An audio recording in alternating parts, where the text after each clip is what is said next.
There you go. There you go. Good morning. Good morning. It happens with everyone. It's always they always see me and I'm just staring at a picture of my ugly mug and I'm like, where are you? So, hey man, thank you very much for coming on. It's an honor. And Oh well, it's my pleasure. hey, it's well, okay, cool. So, I I say this with every guest I have on that every guest that isn't one of my friends that no one cares about, with every interesting guest like yourself I have on, I tell them the same. So I try to get a very surface level idea of who I'm having on, but I purposely don't do research or prepare questions or anything because people listening to this, I want this to be as much like a normal just conversation. Like, hey, we're sitting next to each other in the locker room and we strike up a conversation. I don't do research on people I strike up a conversation with. I just start talking. So I want people listening to this to be able to basically vicariously interview you. So let's let's just start. Introduce yourself and what you did, what you do, and let's go from there. Sure. Okay. Well, good morning. My name is Bruce Sackman. I'm the retired special agent in charge of the U.S. Department of Veterans Affairs Office of Inspector General. And I was in charge of all major criminal investigations for the Department of Veterans Affairs from West Virginia to Maine. So that means I covered all the VA hospitals, Uh-huh. outpatient clinics, regional offices, from West Virginia to Maine, and I retired in 2005 from that job. Since that time, I've been employed as a private investigator specializing in healthcare matters here in New York City. Okay. So I supervise the major investigations for a large healthcare network here in New York City. So I'll tell you a little bit about what the VAOIG is, because most people, they hear those letters and they're not really sure exactly Yeah, what all that means. I didn't Uh, know. so every federal agency, beginning back to when Jimmy Carter was president, every federal agency has an Office of Inspector General. And the purpose of that Office of Inspector General is to ferret out fraud, waste, and abuse in the particular agencies. And most inspector generals are sort of cut into two different pieces. They have an office of audit, which the audits, as the name implies, and an office of investigations. So I was in charge of the criminal investigations division. So all major crimes involving VA hospitals were mine from West Virginia to Maine, and I had 5 offices. Something a little different about the VA OIG as opposed to the DOD OIG or one of the other government agencies is that we also had an office of healthcare inspection. So that office of healthcare inspection consisted of nurses and physicians and other medical professionals would go around to the hospitals and they would do their reviews as well. So unlike the other IGs that were kind of cut in half, we were cut into thirds. We had an office of audit, an office of criminal investigations, and an office of healthcare inspection. So that was my job for over 30 years. And the majority of those cases were white collar crime cases. They were thefts, they were bribery, they were contract fraud. I mean, you can imagine hospitals procure everything you could think of, Hmm. from diapers to the most complex medical equipment there is. Yes. So there was a lot of contracting.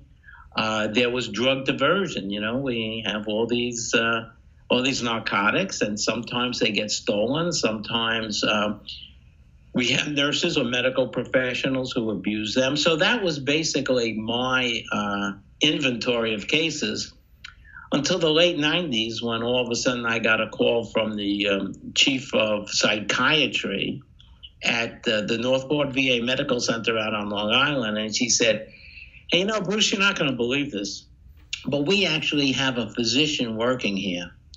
And there's a television story that he spent time in prison for poisoning his coworkers. Now, I didn't think in the United States of America you could spend time in prison for poisoning people and come out and be a physician again. But I was wrong. Yeah. I was absolutely wrong. So after I kind of digested that call, I said, wow, okay, let me hop in the car with one of the agents in my office and let's go down and talk to this guy. And that's what started this rather unusual career that I developed of investigating medical professionals who murdered their patients. That's dark. That is not what you do, what they do. That is, because you do hear about that. Like, my mother's a nurse. 3 of my aunts are nurses. 2 of my uncles are doctors. I was accepted in medical school out of college, and I graduated UGA in 2013. I decided not to go, but I've volunteered in hospitals, and so I feel like I have somewhat of an association with this. And they're all the most selfless people I've ever met. Just, where I volunteered, my mother, 2 of my uncles, but Godfather, who I'm named after. The most selfless, loving people I've ever met. I was in the hospital this past August, and you go there, no, you're never in a good spot if you're going there. You don't want to be there. And these people are absolute angels and saints. Oh, absolutely. Absolutely. You're absolutely right. And as a matter of fact, that's why medical serial killers are allowed to keep killing for such a long period of time, because no one wants to believe that a person who has taken an oath to save lives is actually intentionally taking lives. Look, nobody has more respect for nurses and physicians than I do. Yeah. Because I've worked with them my entire career. And the overwhelming majority of them are honest, hardworking, dedicated people who actually perform miracles. Yes. They perform miracles every day. True angels. So to believe that someone working in that environment is intentionally taking lives is almost impossible for people to believe. I mean, I've had people that couldn't believe that one of their coworkers had actually killed someone, even after that person has pled guilty. They still can't believe it. Because they work in that kind of environment. And I get that, and I understand it. And and I've seen that in fraud cases. I've seen where the boss says, he was my best employee. He's worked here for 30 years. I can't believe that he actually embezzled money. Yeah. It does happen in every profession. But, if you have a bad accountant, well, you're going to lose money. But if you have a bad nurse or physician, you could actually lose your life, and that's a big difference. That's the insanity of it. No, you hit the nail on the head. You don't want to believe. It's right. We all lock our doors. We buy a security system because we don't want to believe our house could be broken into, but it's definitely a reality, a possibility. So we all lock our doors. We close our garage doors. We lock our car. We go into the gym, whatever. With something like that, you don't, you think of defense contractors getting kickbacks or politicians, and you don't want to believe, there's no, not us, not America, Uncle Sam would never, we wouldn't start a war for money. Would we? And you shuffle it away. You don't want to think about it. And that's what with doctors, it almost hides itself, because no, not him, not this brilliant surgeon, not this, with great bedside manner and and an IQ double that of you and I combined. But this is why many medical serial killers, if you compare, let's say, a traditional serial killer, maybe they kill 8 to 10 people. Medical serial killers, the numbers are horrific. I mean, the average number, I don't know, is maybe 30. There's a nurse in Germany who just pled guilty to killing over 100 of his patients. I mean, there was a doctor in England who was suspected of killing maybe 300 patients. So the thing is, why are they able to do this for so long? And one of the reasons is that coworkers say, there must be another reason why people are dying. Yeah. We can't believe we've seen this person save lives. Yeah.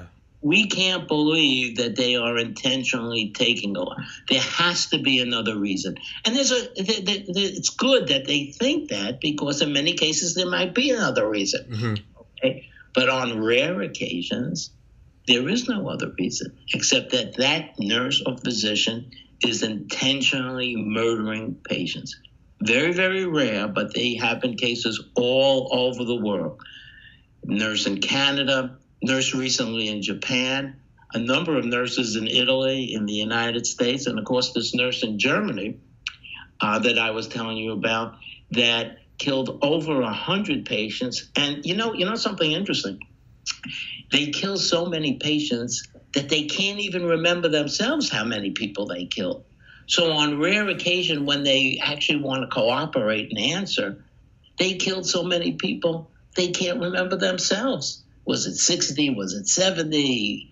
They can't remember. And what happens is that many of them move on from hospital to hospital to hospital. So when the first hospital suspects something, they're happy that this nurse, the doctor, just moved on to the other hospital. And when they move on to the second hospital, they never say anything to that second hospital. Yeah. Well, we suspected him. We thought something was there, but we couldn't prove it. They will never say that. Yeah. So the person starts fresh. Yeah. And that's why, like this nurse in Germany who traveled from hospital to hospital to hospital, was able to kill so many people because the first hospital never said anything to the second hospital. Famous case in New Jersey, a nurse Cullen. Nurse Cullen worked in a number of hospitals from Pennsylvania to New Jersey. And when the first hospital in Pennsylvania suspected something, did they say anything to the second hospital in New Jersey? No. Who never said anything to the third hospital? Who never said anything to the fourth hospital? It's only historically when they go back do they realize how many victims there have actually been.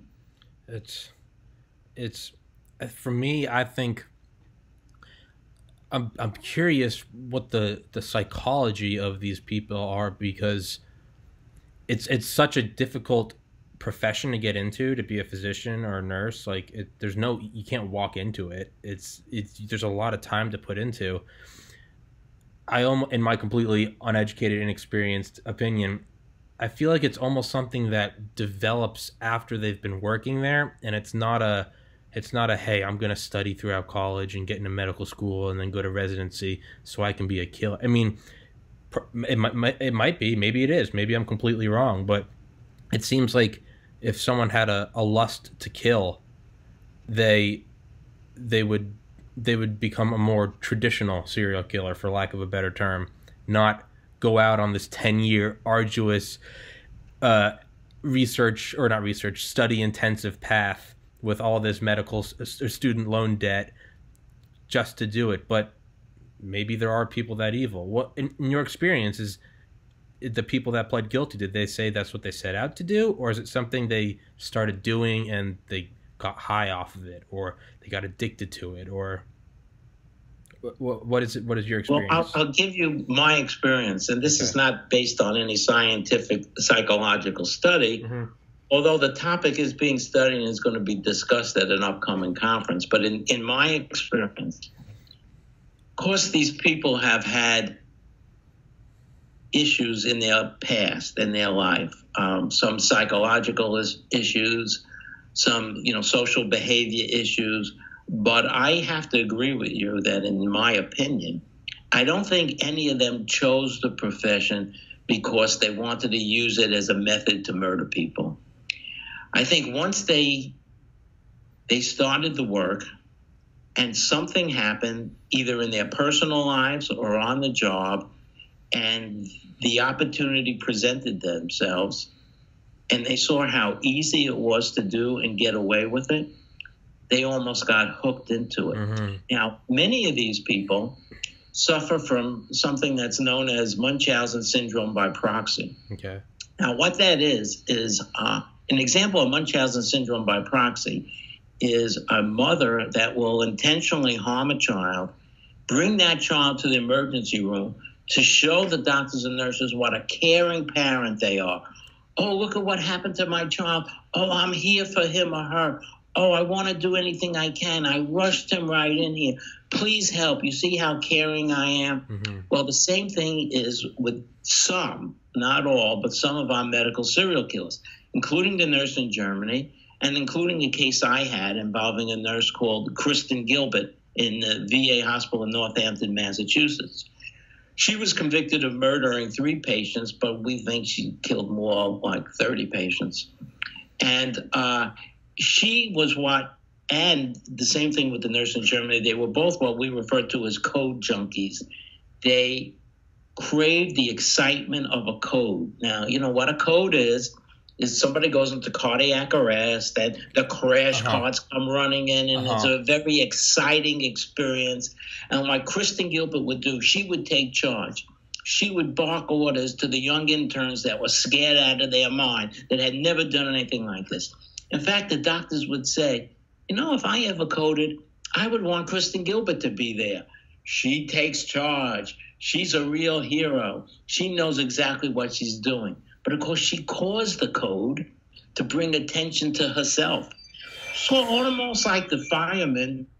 Hi, I lost you there for a second. Yeah, it shut down. So you're saying almost like the firemen, and it stopped right there. It's almost like the firemen who will burn down the firehouse and then come rushing in to show his coworkers what a great fireman he is, what a great hero he is. Yeah. So we've had a number of medical professionals around the world who fall into that category, fall into the category of Munchausen syndrome by proxy, intentionally harming someone and then putting on the display of how competent they are as a caregiver, as a nurse in a code situation. Yeah. That's not all of them, though. Yeah. Certainly not all of them. But in my experience, that has been a very common reason. Yeah. Now, there's a conference coming up.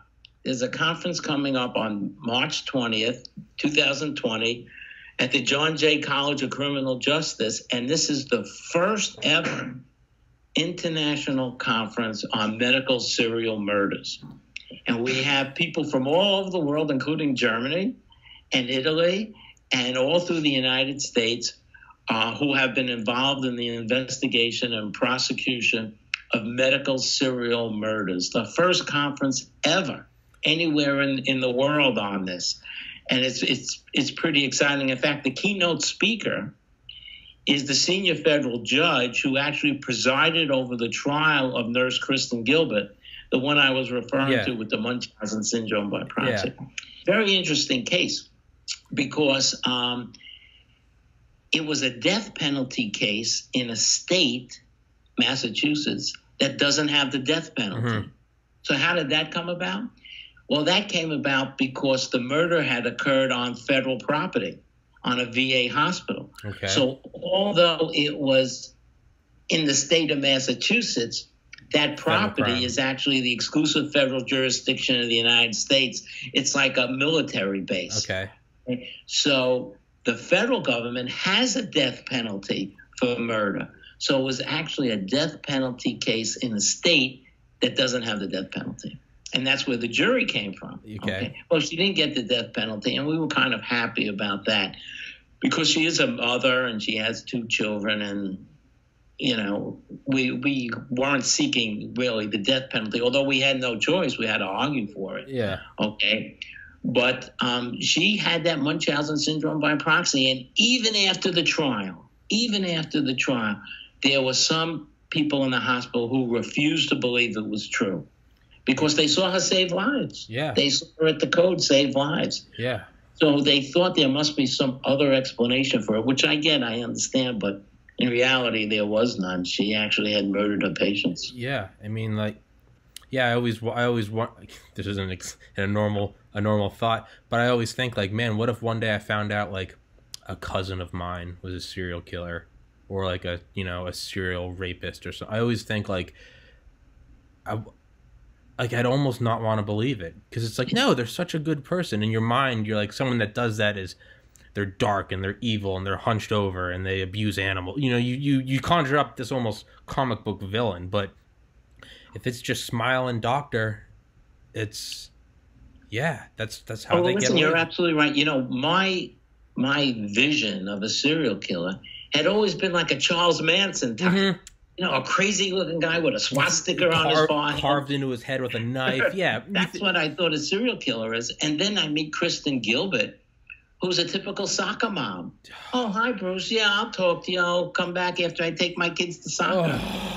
Or Dr. Michael Swango, who was a handsome young doctor who looked like a movie star. Yeah. Aviator sunglasses, looked like just came off the golf course. Oh no! This is not what I ever thought a serial killer was. I thought he'd be a real crazy, evil-looking person. Yeah. Can't talk to you. Yeah. Not the case. It almost makes you think of like Wall Street psychopaths. You know, I guess more. I'd say in the last decade or so, it's become less of an unbelievable thing. You almost now expect it, like a Wolf of Wall Street type character. Right. You know, the fake tan, the $1 million cufflinks, the Bugatti being towed by a Lamborghini. You know, with 4 20-year-old wives whose cumulative age isn't the same as his, but you almost come, but at the same time they can get away with it so long because it's just, you think a psychopath, you think of, a Charles Manson, you think of someone in a straitjacket in a room that's not allowed to, bite they have something in their mouth so they don't bite their tongue. You think of something like that. You don't think of this Ivy League grad guy, with the top floor office running a Fortune 500 company, but that's often what they are. And it makes sense. That's what they are. And because many of these people are either sociopaths or psychopaths, you could have a conversation with them and you would never, in your wildest imagination, think that they were involved in something like this. When I interviewed Michael Swango, the doctor out on Long Island, I mean, like I say, he looked like he just came off the golf course. Yeah. He was a handsome ex-Marine doctor, cool as a cucumber. Yeah. I mean, just the furthest thing that you would, until you spend some time with them, and then you see something is a little bit off. Something really, the cylinders is not firing. Something is just a little bit off. The more time you spend with them, but at first they could be very charming and easily fool anyone. Well, it'd be like if I found out you were a serial killer. You found out I was.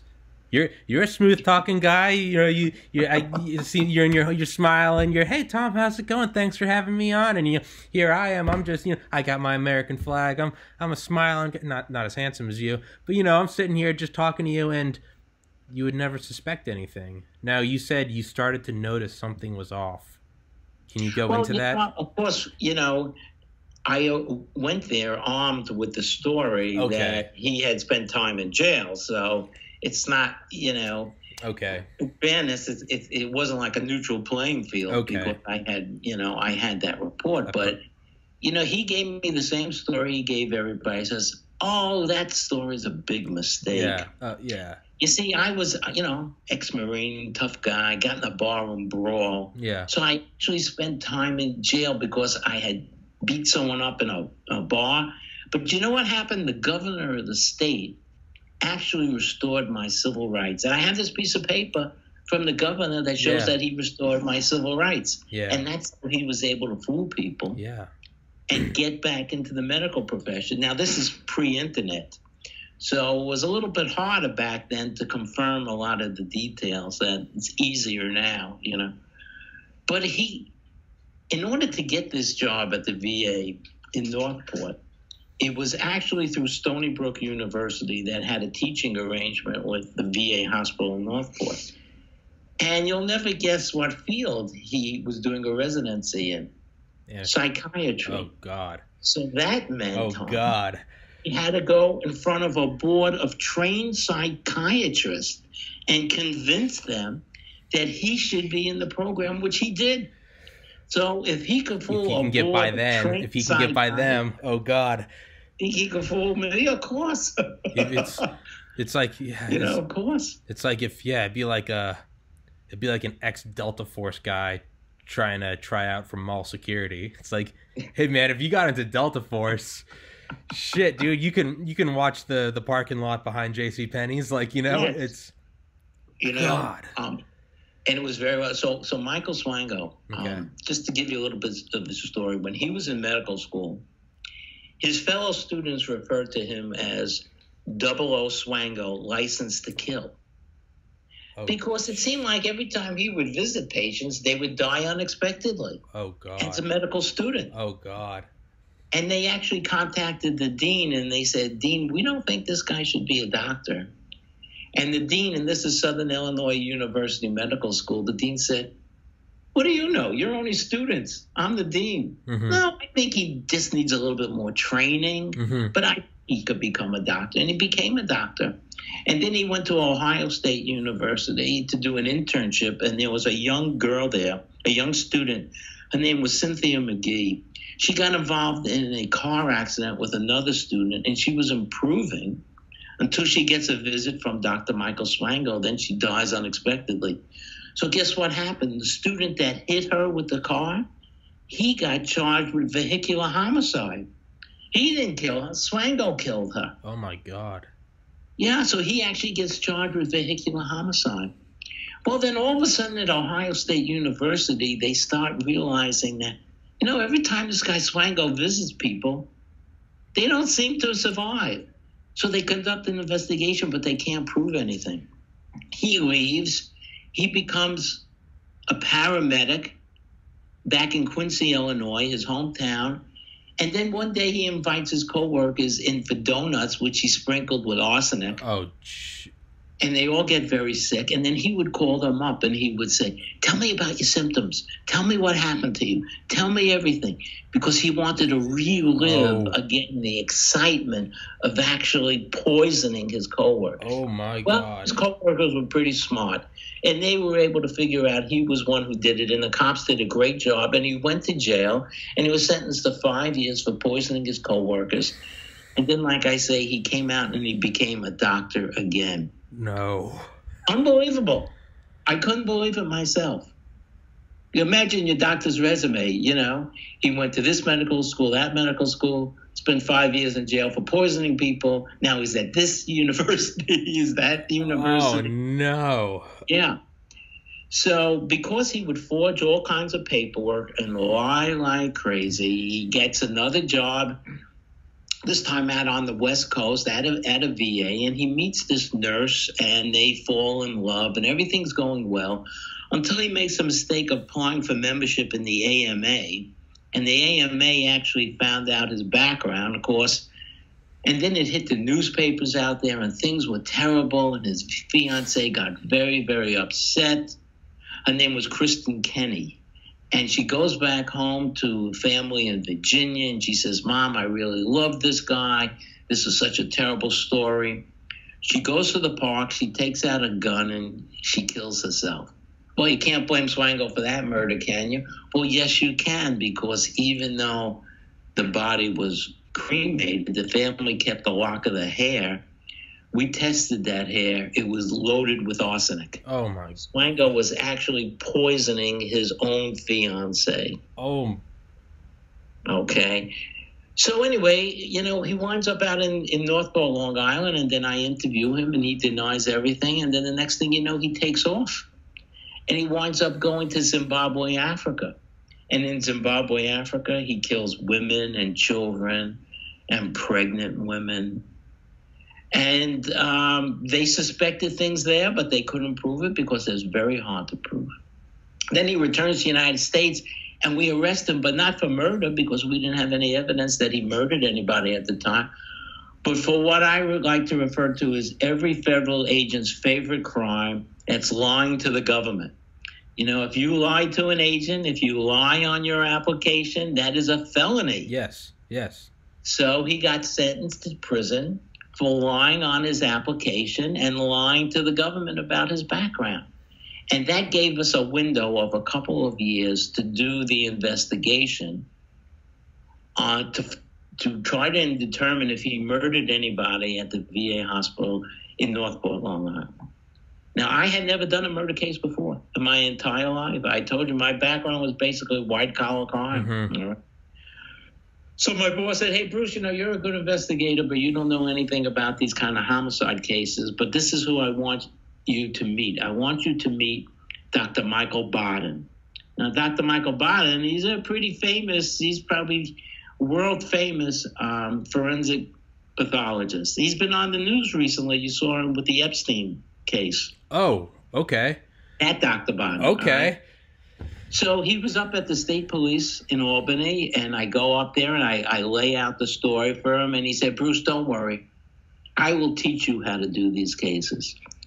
Now, learning to do a homicide investigation from Dr. Michael Baden, well, that's like learning physics from Albert Einstein. I mean, you just couldn't get a better teacher. Free throw lessons from Michael Jordan. What do we do next? And he says, well, the first thing we do, he says, I want you to gather up all the medical records of all the patients who were at the Northport VA at the time that's... You dropped again. Okay. It happens. It happens almost every podcast. At some point, it drops. So I'll continue now with Swango. So you went up and you had one second. I'm gonna make sure the routers. Give me 30 seconds. Do you have your book with you? Yes. Please hold it up. Explain it to everyone. Fill the air for 30 seconds. So let's just jump back in. So okay. going to get lessons from this guy is like learning to play baseball from Babe Ruth. Right, Okay, exactly. okay. Let's go from there.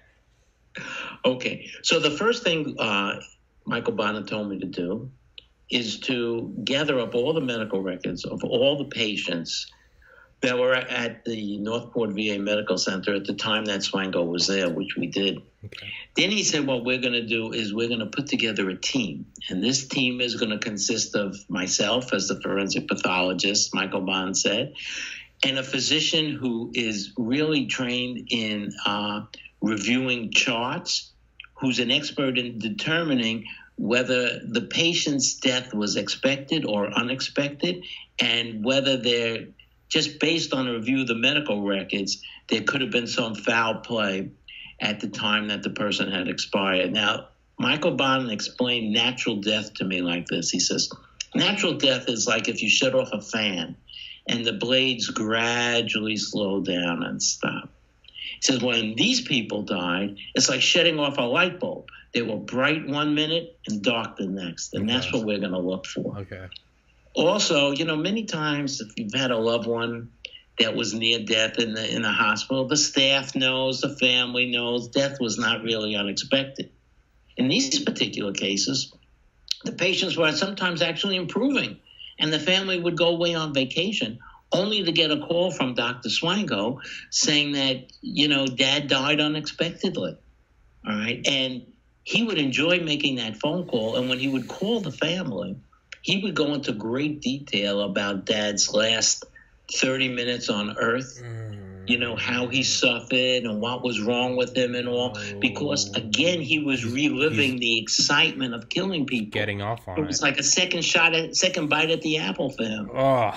Okay? Imagine getting a call like that. Oh. So after we make that determination, the team also consisted of forensic nurses. Now, forensic nurses is an interesting profession, relatively new. It's nurses who were trained in forensic science, and they're terrific because they could bridge the gap between what the physicians are saying and what the lay people like myself understand, and they would kind of translate it down to us. Plus, they're really expert on hospital administration, on the rules and regulations, on policies regarding drugs. I mean, they're really, really a superb group of people, very, very helpful in this. So then we narrowed it down to a handful of cases that we thought could have resulted from a murder. The next step was to go visit the families. Now, imagine getting a visit like this and say, hi, my name is Bruce Sackman. I'm with the Department of Veterans Affairs, and we have reason to believe that your father's death may have been the result of some foul play. So we'd like to have your permission to go to the cemetery and exhume his body and run some tests. Imagine getting a visit like that. I mean, as if it wasn't painful enough when your dad died unexpectedly. Now all of a sudden you're getting a visit like that. And the families, I must say, were terrific. They were just fantastic. They were really understanding. So next thing, for the first time in my life, I find myself in a cemetery with a backhoe. And all of a sudden the backhoe is digging up, the ground where the body is buried. And I looked to this guy in my office and I said, holy cow, boy, we really started something here, didn't we? I mean, I've never done anything like this before. So they dig up and they bring up the coffin. And then Michael Baden jumps into the gravesite and starts taking soil samples. I said, Doc, what are you doing? He says, I'm testing to see if there's arsenic in the soil. Because if we find arsenic in the body, they're going to say, well, there was arsenic in the soil and it just creeped into the body. Okay. Then I find myself at the Suffolk County morgue. That was a cultural experience. I had never been to one before. Why? You know, and Michael Bond was such a tremendous teacher. You know, he does that Y incision, and he's looking inside, and he says, you see, Bruce, these death certificates, they say that the person died of myocardial infarction or some heart disease. Here's the heart. There's nothing wrong with that heart. They use that as a catch-all when they don't know what the hell's wrong with a person. Okay. They always say it's a heart problem, myocardial infarction, or something of that nature. So we narrowed it down, and we were able to determine that the deaths were consistent with some sort of poisoning. Okay. Now, the question is what was used, all right? And that's when we turned to a called the National Medical Services in Pennsylvania. And the president at the time, he's since passed, he was a wonderful guy, Dr. Reeders. And Dr. Reeders said, Bruce, don't worry, I have this brand new machine. It's called the High Performance Liquid Chromatography Tandem Mass Spectrometer. Okay. What does it do? English, please. Yeah. Well, hey, Bruce, you know what? You wouldn't understand. You couldn't understand. Maybe you shouldn't understand. But I'm telling you, we could find it. So he runs all these tests, and he makes a determination that succinylcholine, which is a paralytic, which is used if they want to put a tube down you. Yep. And epinephrine, which is adrenaline, were the two drugs he believes that was used. Okay. Now it's time for Swango to get out of jail, you know, for the fraud charge. So he thinks he's just going to hop on a plane and go back to wherever and start killing people again. Now, not so fast, Michael. Not so fast. So, you know, then we indict him and we charge him with these multiple murders. And then we said to him, look, Dr. Swango, if you go to trial, and even if you win, there's an indictment and an extradition order for you in Zimbabwe. So all we're going to do is put you on the plane and drop you off on the tarmac in Zimbabwe. Yeah. Good luck, buddy. Yeah. Okay?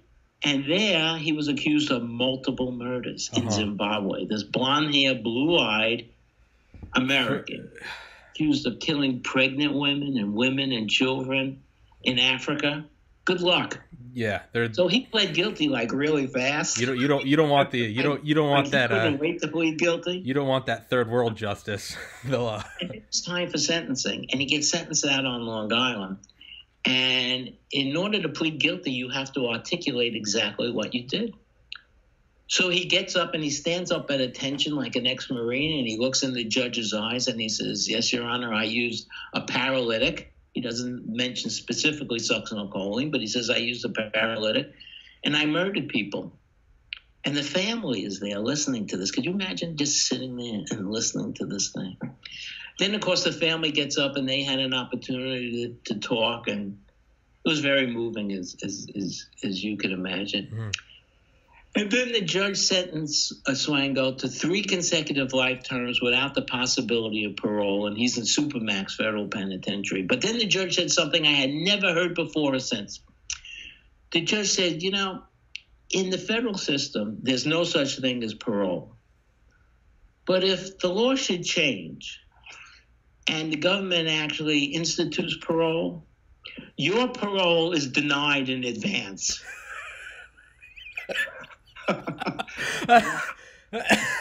Hey man, that's the kind. That's what that stuff's. He's probably been saving that for a particularly bad guy. Good. In case everything changes, you know, in the off chance, you know, it's probably like, in the off chance that China invades America and this nation no longer exists, we already talked with China. They're going to keep you in the new Chinese. It's you're done. Exactly. You're done. Okay. So because of that case, And I was the only agent in the VA OIG, the only office to actually successfully prosecute a doctor for murdering patients. Next thing you know, I become the national expert. Because, you do one case and nobody else does. Oh, all right. All of a sudden, you're the expert. Here's the guy.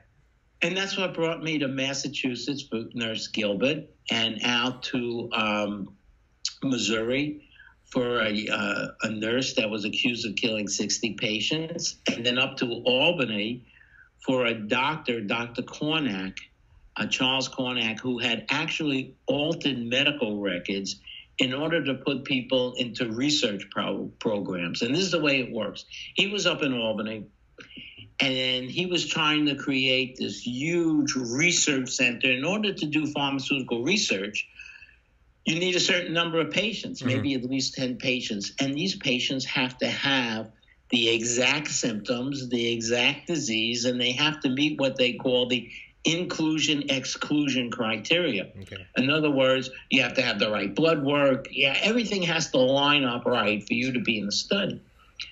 So Cornack says, well, where the hell am I going to find 10 patients up here in Albany that fit all this inclusion-exclusion criteria? I know what we'll do. We'll make them. We'll find one that has it the way it should be, and then we'll alter other patients' medical records to look like they have the right inclusion-exclusion criteria, and then we'll give them these investigational drugs. And he would go to somebody and he would say, Tom, look, we know you have this disease, and, there is a new drug out there, and we'd like you to be part of this experiment because it may save your life. You may be able to go to your grandchild's wedding now and all that. So you say, okay, what the hell? You have no idea that he's actually altering your medical records to give you these drugs so he can make money, so he could be a great researcher. And then if it kills you, well, I guess the drug didn't work. Can you imagine that? That's exactly what happened. This is at the VA hospital in Albany. This is terrifying. It is terrifying. I was in the hospital in August. I had a severe, pretty rare drug interaction. I ended up, we were up at my parents' lake house in New Hampshire, and I don't remember any of it. But long story short, I ended up in Androscoggin Valley Hospital for almost 3 days, intubated, unconscious, because they didn't know if I had meningitis or if apparently I was just going crazy. But I think about that, and they eventually nailed it down. It was some rare medication interaction. My aunt is actually a nurse there, and so she saw to my care. But I'm just listening to you say all this, and I'm like, man, if there was a killer there, I'd be like a golden egg falling in their lap. Here's a guy that's already 29. I just turned 29 like 24 hours prior. 29. They don't know what's going on. They got to take all these blood. You just walk in there and just be like, my lucky day. That's right. And if you had expired, it would not be unreasonable to think that it was a result of one of your natural disease processes that they just couldn't determine what it was. Yeah. As a matter of fact, many of these patients around the world are in the intensive care unit, and they have so many things wrong with them. In fact, when I was looking at the files of some of our veterans, they were this thick. And I said, I didn't know you could be alive and have this many things wrong with you, and now I have to prove murder? These people have so many things wrong with them, any one of which could cause death. All right. So you see how easy it can be for someone who's inclined to commit murders to actually get away with it until they get caught. And unfortunately, the way many of them get caught, not Swango, but most of them around the world get caught, is because it seems like every time Nurse Bruce is on duty, the death rate goes up. Mm-hmm. Nurse Bruce takes a vacation, the death rate goes down. Then they start looking at these patients and say, these patients weren't expected to expire when they did, but look how many people have to actually die before that happens. And then as soon as they expect Nurse Bruce, what happens is that Nurse Bruce moves on to the next hospital. Oh, he's gone. All right, he's gone. Whatever. Whatever. He's not part of our problem. Yeah. This is a worldwide story. All over the world this has happened. And people Google and they research it, and I mentioned a number of them in my book. But this is why we're having that conference at John Jay College on March 20th, because this has happened all over the world. And it's very rare. I can't say enough how honest, dedicated professionals people are. I mean, I work with them. They are so dedicated. They're just the salt of the earth people. So have somebody like that in that group, that enables them to get away with it because nobody wants to believe. Because they're surrounded by nothing but. They're actually doing it. I find it hard to believe myself. It is. Hey, I've been there many times, such wonderful care. My father was in the VA, just wonderful, wonderful treatment he got. But on very rare occasion, these things do happen. It's a special kind of evil. I mean, I think of the friends I had in college that went on to medical school and are currently in residency, finishing up residency, and they're the most intelligent, respectful, reliable. Absolutely. You know, despite college shenanigans, let's go out and take some shots, let's get drunk. Even at, you know, the craziest, there's a certain thing that they all had to just grounded at all times. There's just a certain, whether it's, you know, hey, they didn't charge us for this drink. Hey, you know, excuse me, you didn't charge us for a drink. Like, just through and through, really just, I mean, just doing God's work. And it's a special kind of evil that the few bad eggs know they can hide amongst them. Yesterday I interviewed a guy who operates drones for the United States Air Force, and he talked about you're looking through the camera, and the especially bad guys, they always walk around with a couple kids around them because they hide. Wow. But that's, you're right. It's one thing to not want to believe it, but then when they can hide amongst all the other angels and saints and miracle workers, it's a special. I mean, man, if there's not some biblical analogies in there, you know, like a fallen angel, like Satan or Lucifer, man, but it's a special kind of evil.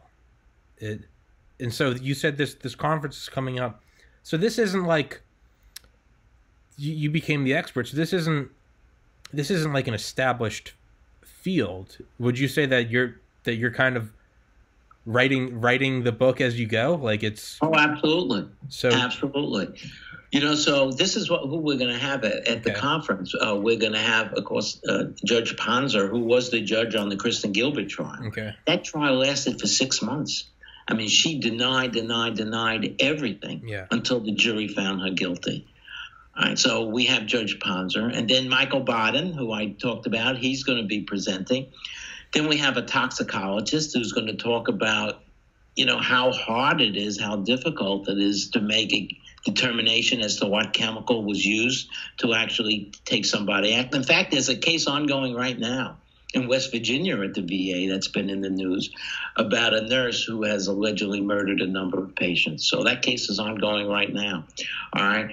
Then we're going to have this police captain from Germany who's coming to talk about the nurse who murdered over 100 patients. All right. And then I'm going to be presenting myself.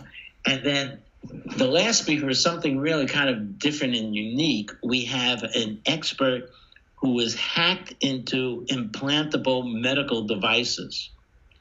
And he's going to show us how it is possible to hack into implantable devices like cardiac pacemakers, insulin release, and change the setting and kill somebody. And is this going to be the new medical murder of the 21st century? I don't know. But that's very scary, too. So that's what the conference is at John Jay on March 20th. Fascinating stuff. That's terrifying. Now, is there going to be like a field of is this going to become a field for, I guess, what am I looking for? Criminal investigation, law enforcement? Is this, you know, I can set out and go, okay, I really want to go into my uncle was in the DEA. Okay, I really want to be in the DEA. Or, you know, maybe I really, you know, I moved to work against child trafficking or something. Or is this going to be turned in, I'm butchering my words. Is this going to become a field that people can set out to to become a professional? Like you're the expert. I don't think so. I think it will be a subset because we're doing this conference jointly with the Investigative Psychology Research Unit at John Jay. So these are like your Silence of the Lambs kind of people.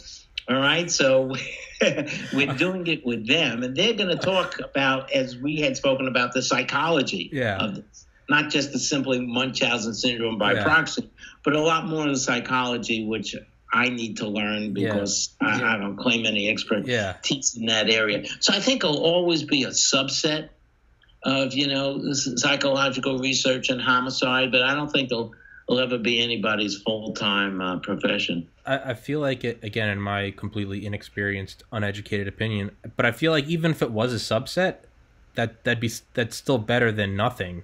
Because like you said, you started doing it, and it's just... So at least people could be aware of it. As rare as it is, at least they'll be aware that this phenomenon exists and it's existed all over the world. And it's ongoing right now as we speak in West Virginia. If you Google the VA West Virginia nurse suspected of killing people,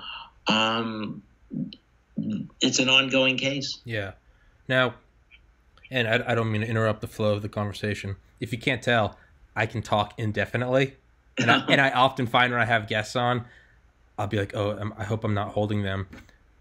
I can talk forever. I just want to make sure I'm not keeping you. Is there a time? No, I got like another 5-10 minutes or so. Let's do it. Okay, let's do it. Okay. Yeah, I'm very bad about going, and I see him kind of. That's okay. I have a little bit more time. Okay. Yeah. So let me also talk. I have a new book out. Okay, please. Yeah, let's go. And this is the new book.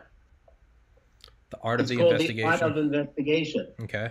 And this I did jointly with a professor at John Jay College of Criminal Justice. And what it is, it's a collection of stories from investigators all around the world, not about medical serial murders, but about some of the top cases they've had. And it's included in this book. And what's interesting about this book, it was actually designed as a textbook. But the book, what it does, it lists, you might say, the soft skills of what an investigator needs. And then there are stories that act as evidence as to why they need these skills. And some of the skills are like tenacity, self-control, curiosity, patience, energy, initiatives, skepticism. That's the one that I wrote on. Mm-hmm. And my story in the book, Skepticism, is about a pharmacist, the director of pharmacy at a major hospital in New York City, who diverted 200,000 doses of oxycodone. All right? This was the largest known diversion of oxycodone by a pharmacist ever. The case actually made headlines as far away as New Zealand. All right?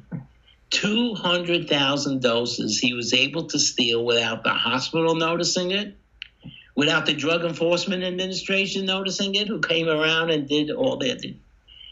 He was very, very clever. Very, very clever. And he did this over a period of a couple of years. And what he would do, just put a little bit in a brown paper bag and take it home every day. Yeah. Okay? So how was he able to escape the audits, and how was he able to escape everything? Well, this hospital actually had two pharmacies. One was the main hospital pharmacy, and one was a research pharmacy. And the main hospital pharmacy, everything was automated. Right? In the small research pharmacy, everything was old school, paper and pen, okay? So he would tell the staff, he would say, staff, there's a new study we're doing on oxycodone in the research pharmacy, and I'm going to be in charge of everything here. I'm going to do the ordering of the drugs. I'm going to be doing the delivering the drugs. I'm going to pay for the drugs. I'm going to handle everything for the research unit. And the staff said, okay, because we don't really interact with the research unit much. Because the research unit knew nothing about it. Mm-hmm. There was no study on oxycodone. Mm-hmm. The whole thing was bogus. Then all of a sudden, the hospital hotline gets an anonymous letter saying, something's going on with oxycodone in the pharmacy. We don't know what it is, but we're ordering a lot of it. Something's not right. Uh-huh. So I go see this guy, and his name is Anthony. And I say, Anthony, we got this hotline. Can you explain this to me? He says, oh, yeah, there's a study. The study's been ongoing. I've been ordering it, et cetera, et cetera. Hey, that's terrific. Thank you very much. can I see the study? I'd actually kind of like to read it. I'd like to see it if it's okay. No problem, Bruce. Come back in a week. It's in storage. I'll get it for you. Come back. Oh, Bruce, I don't have it yet. It's not ready. I said, look, Anthony, I have to have it. I'm going to get a lot of trouble with my boss. I don't have to study. Come back a week later, and then all of a sudden, of course, there was no study. He had diverted all these drugs. At first, he claimed he was using the drugs himself, but that turned out to be completely bogus. You can't use that much. He was actually selling them. He was selling it to some bad boys in Staten Island. And then he got arrested and prosecuted and got sent to jail. You know, but for years, he was able to fool his bosses. He was able to fool the DEA. He was able to fool everyone. God, the good thing is you've got the voice and the mannerisms of a guy. You can instill the fear of God. I'm listening to you. I'm not a medical professional, and I'm starting to get worried. Like, man, I need to stop diverting oxycodone. Anthony, I need the study. I need it. It's just I'm listening. I'm like, oh God, like.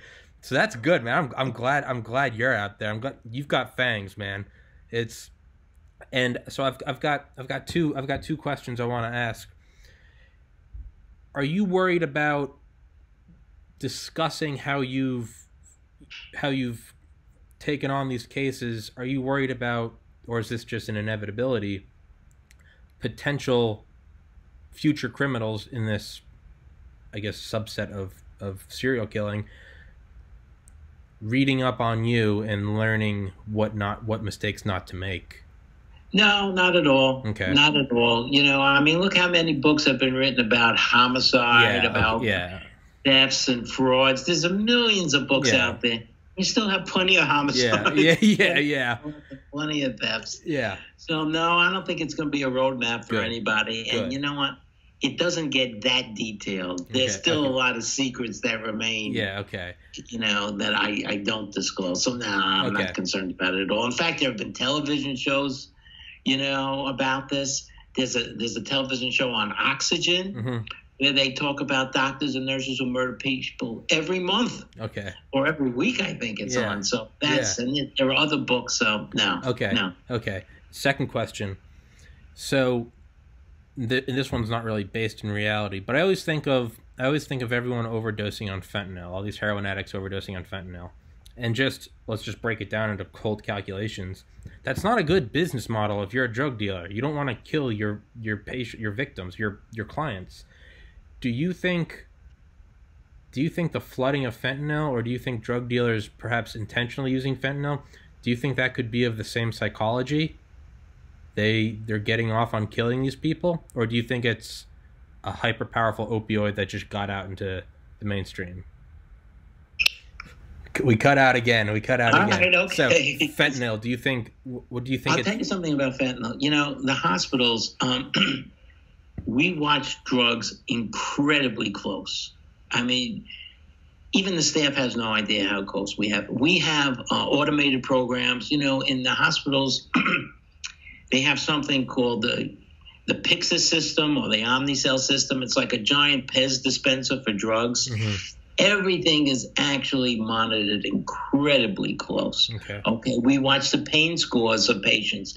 Let's say a nurse says, I gave Tom, some pain medication. So why is his pain score still a 10? Why isn't it now down to a 2? Okay. We watch everything.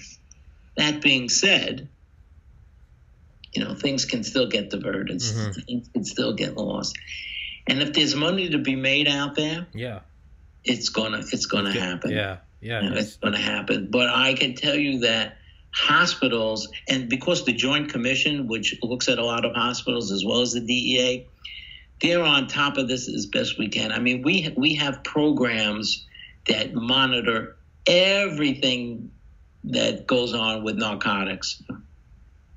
But on occasion, do bad things still happen? Yes, but it's a lot better now than it used to. Also, interestingly enough, there's now what they call the PNP, or it's actually something called I-Stop in New York, and this is the way it works, but it's all over the country with the exception of one state. So let's say you want some oxycodone, and you go to your physician. Well, your physician goes into his computer, and he could see the history of how narcotics were prescribed to you, not just from himself, but from all over the country. So look at this guy, Tom. Oh, he just got oxycodone here, or he just got oxycodone there. I'm not going to give him any more oxycodone. This is relatively new. It's wonderful. Also, as a physician, I could go into my own history and say, holy cow, it says here that this guy, Tom, that I prescribed him oxycodone. I never prescribed him oxycodone. Did he steal one of my scripts? Did something happen? So we have all these new automated systems that are really helping a lot. Okay. Not foolproof, though, by any means, but we've made great leaps and bounds in that particular area. Okay. And sorry, I've popped up another question, last one. So do you and I don't know if this is beyond your field of expertise, certainly beyond mine. Do you think that Chinese fentanyl coming over the border, do you think that is because it's not a great money maker because you buy it once and well then you're dead, there goes your client. Do you think that could be a form, maybe not serial killing with the same sort of psychological psychopathic thrill, but perhaps an unorthodox method of warfare? We have economic warfare. But I think the intent is really just to make money. Okay. It's all about making money, mixing it with other drugs. Yeah. And making money. Recently I attended a meeting of Homeland Security investigations, and they were talking about counterfeit items. And one of the big items, of course, is counterfeit pharmaceuticals. And the Chinese are very big on this. Yeah. If you go online, let's say, for instance, you're looking for Viagra. So you don't want to spend a lot of money. So you see Canadian pharmacy offers, Viagra. Well, this Viagra that comes from Canada, in fact, probably really did come from China. Yeah. Okay, but the website looks like it's a Canadian website, and maybe there's a little bit of the active ingredient in it, or there may be no active ingredient whatsoever, or worse, even something worse, something that can harm you in there. All right. But again, I think the intent is really more to make money than to actually harm people. They don't want to kill off their customers. They just want to cheat their customers. Yeah. Okay. All right. Well, like I said, I can go forever, but you said 5-10 minutes, so I'll let you go. Right. Hey, I would love to have you back on in March after your conference. If that would be great. Yeah, because I'm sure I'm going to learn a lot. Yeah, I know. I was hoping you get some updates and some more juicy stories, as horrifying as they are. Your two books, Art of the Investigation and was it Behind the Murder Curtain? Okay. Are those on Amazon? Are those on? Yeah, Behind the Murder Curtain is on Amazon, and The Art of Investigation, I think, is on Amazon, but it's actually made by CRC Press. And you could go on their website. I think they even have a coupon. Okay. So, because you know how expensive textbooks are. Yeah. So I think they even have a coupon which lowers the price somewhat. In fact, we're having the book launch for it next Thursday at the Mysterious Bookshop in Manhattan. Okay. And well, as someone that never has time to read books, I have Audible, and I listen to. So instead of listening to music, I listened to 90 books in 2019 about everything, just because I can listen to it. You need to narrate your book. You have the perfect voice for it. The story, it goes with it perfect. You should really think about narrating your book, because someone like myself, I don't have time to read. If I saw your book on Audible, I understand. I'd like very much to do that. I just have to convince the publisher. But I'd like to do that. Yeah, well, but I noticed, a lot of people say that they just don't have the time. As a matter of fact, I used to sit like on the train commuting, and I used to see a lot of people reading books, and you don't really see that anymore. Yeah. And so I think the whole book business has changed dramatically, where people want to listen. Yeah. Well, maybe they'll download it Yeah. on their phone or something. Yeah. But It's the whole book world has changed a lot. it's definitely the, and I just want to see, I want to see your book succeed. It's definitely, as someone who just never, I've never bought books. They look cool. I just no attention span. With Audible, I download something and I'll listen to it. I've learned so much. I'll listen to a book about Nazi V-2 rockets. The next day, I'll listen to a book about the history of the sugar trade. It's stuff I would never sit down and take time to do. I will happily listen to while I'm doing Photoshop or work. Or you should, and it's the narrator is very important. Good books can be made terrible by a bad narrator. Good narrators can make a normal book great. You have an awesome story. Your voice would go perfect with it. It would go perfect with it. You need to do it. You don't convince the publisher. Just tell them this is what we're doing. Be like, no questions. This is what I'm doing. Right. And thank you very much. Yeah, Well, I enjoyed it. Hey, and thank you very much for being on. One day, I can't wait to see the movie made about this, because there's gonna be a movie about it. Well, CNN is actually doing a show in March on Swango, which Okay. I'll be on. Okay. So I don't know the name of it yet, but it's going to be in March, and it's on CNN. Is that going to be before or after the conference? Right around the same time. Okay. Well, hey, you definitely need to come on after both of those. All right. I'm looking for. Thank you so much for coming on, sir. And thank you so much for what you do. You're doing God's work. You're beating those demons back, man. That's what an incredible thing to do. I'm honored to have talked to you. Thank you, sir. Thank you. All right. Bye-bye. You have a great day.